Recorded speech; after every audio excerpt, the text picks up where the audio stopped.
Tahukah kamu, Eropa Barat dikenal sebagai pusat perkembangan peradaban modern sejak zaman Renaissance hingga revolusi industri.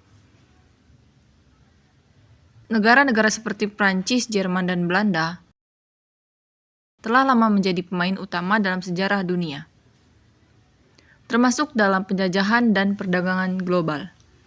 Sebelum kita mengenal lebih jauh tentang Eropa Barat, ada baiknya kita tahu tentang apa itu benua Eropa. Benua Eropa merupakan gabungan dari beberapa semenanjung. Dua semenanjung besar yaitu daratan utama Eropa dan Skandinavia dihubungkan oleh Laut Baltik.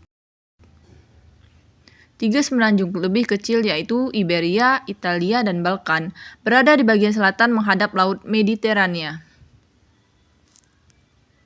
Laut ini menjadi batas wilayah benua Eropa dan Afrika.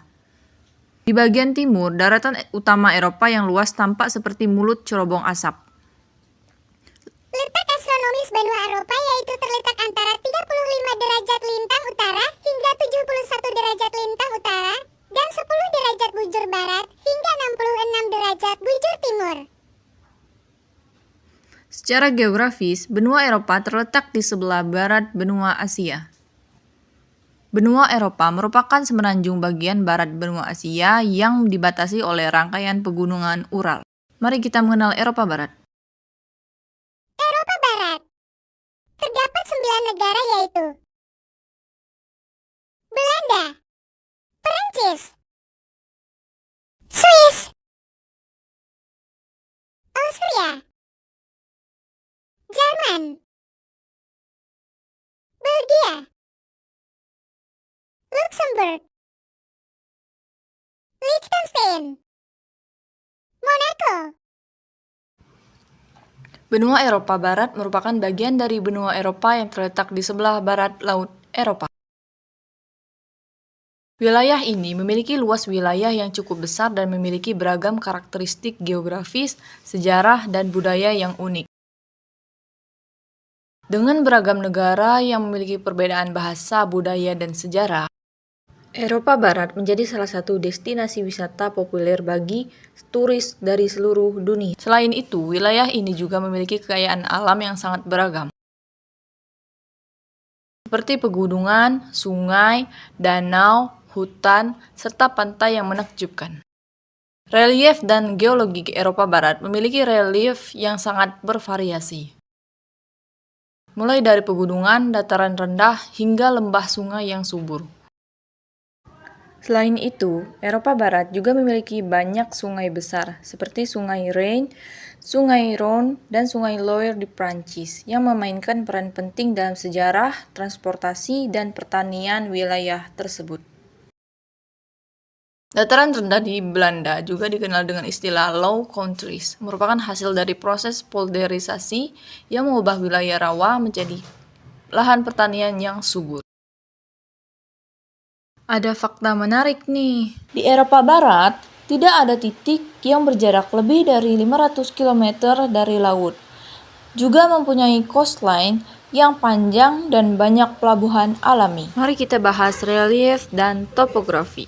Kondisi relief Eropa Barat sangat beragam dan dapat dibagi menjadi 3 zona topografi utama yang membentangi dari utara ke selatan. Zona pertama adalah dataran rendah yang mendominasi sekitar 40% wilayah Eropa Barat dengan ketinggian antara 0 sampai 200 meter di atas permukaan laut.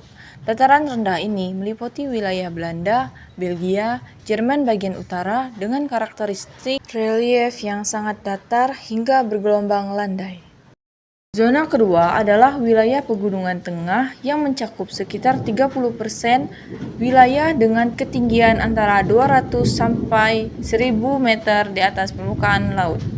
Wilayah ini memiliki komponen penting seperti Massif Central di Prancis, Ardennes di Belgia dan Luxembourg, dan Black Forest di Jerman.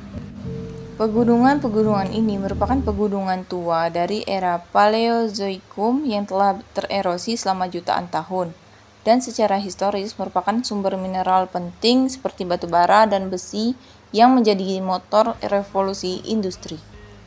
Zona ketiga yaitu pegunungan. Pegunungan tertinggi di Eropa yaitu Pegunungan Alpen, terletak di bagian tengah benua dan membentang dari Prancis hingga Slovenia.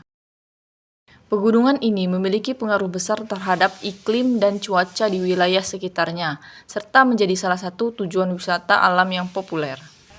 Mari kita bicara tentang siapa yang tinggal di Eropa Barat. Wilayah ini dihuni oleh sekitar 200 juta jiwa hingga angka yang hampir setara dengan populasi Indonesia. Tapi ingat, ini tersebar di wilayah yang jauh lebih kecil. Sedikit gambaran, Jerman memiliki 83 juta penduduk di wilayah seluas Sumatera, dan Prancis dengan 67 juta jiwa memiliki luas sedikit lebih besar dari Kalimantan. Sekarang, mari kita bicara tentang apa yang membuat Eropa Barat begitu berpengaruh, yaitu ekonominya. Meskipun wilayahnya kecil dan populasinya tidak sebesar Asia, Eropa Barat adalah salah satu pusat ekonomi terbesar di dunia. Tapi yang lebih mengesankan adalah GDP per kapita atau pendapatan rata-rata per orang. Di Eropa Barat, angka ini berkisar antara 40.000 hingga lebih dari 80.000 dolar Amerika Serikat per tahun. Mari kita bandingkan. Jerman memiliki GDP per kapita sekitar 54.000 dolar, Prancis 45.000 dolar, sementara Indonesia dengan populasi jauh lebih besar, GDP per kapitanya sekitar 5.000 dolar. Artinya, rata-rata orang Jerman menghasilkan hampir 10 kali lipat lebih banyak dari rata-rata orang Indonesia. Dan jika kita bicara tentang yang paling kaya, jawabannya adalah Luxembourg. Negara kecil di jantung Eropa ini memiliki GDP per kapita tertinggi di dunia, yaitu lebih dari 130.000 dolar per tahun. Tapi, dari mana kekayaan ini berasal? Eropa Barat memiliki ekonomi yang sangat beragam dan canggih. Di antaranya yaitu industri otomotif, farmasi dan life science, teknologi, serta pariwisata. Sudah tahu kan tentang Eropa Barat? Baiklah, sampai di sini saja ya materinya. See you next time.